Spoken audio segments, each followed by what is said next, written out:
Pokoknya kalau ingin COVID-19 kita putuskan rantai, harus secara bersama-sama bekerja bersama-sama.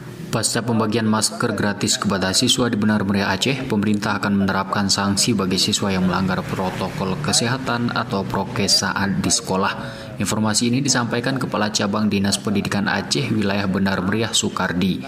Begitupun katanya sanksi konkret terhadap siswa yang melanggar sepenuhnya kebijakan dari satuan pendidikan masing-masing. Sukardi menyebut sanksi itu patut diterapkan guna mendisiplinkan siswa terhadap protokol pencegahan COVID.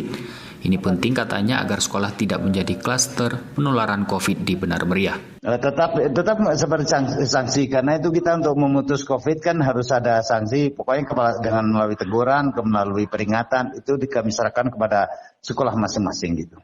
Oh, kebetulan waktu pas masalah penyebaran virus corona dulu kan kami udah rapat dengan kepala sekolah. Itu udah kita apakan, pokoknya sekolah tetap harus mengawasi dalam hal mengikuti protokol kesehatan dalam pembelajaran.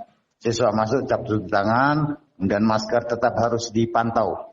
Masalah sanksi dan enggaknya tetap kami serahkan kepada sekolah. Sukardi menyebut penerapan prokes di lingkungan sekolah tidak hanya berlaku bagi siswa, namun bagi seluruh warga sekolah termasuk guru dan tenaga pendukung lainnya. Sanksi serupa, kata Sukardi, juga berlaku bagi mereka yang melanggar. Menurutnya penerapan sanksi bagi pelanggar prokes di satuan pendidikan cukup mendasar karena pemerintah Aceh telah membagikan 1 juta masker lebih kepada siswa di Aceh dari semua jenjang, mulai dari SD, SMP, dan SMA sederajat.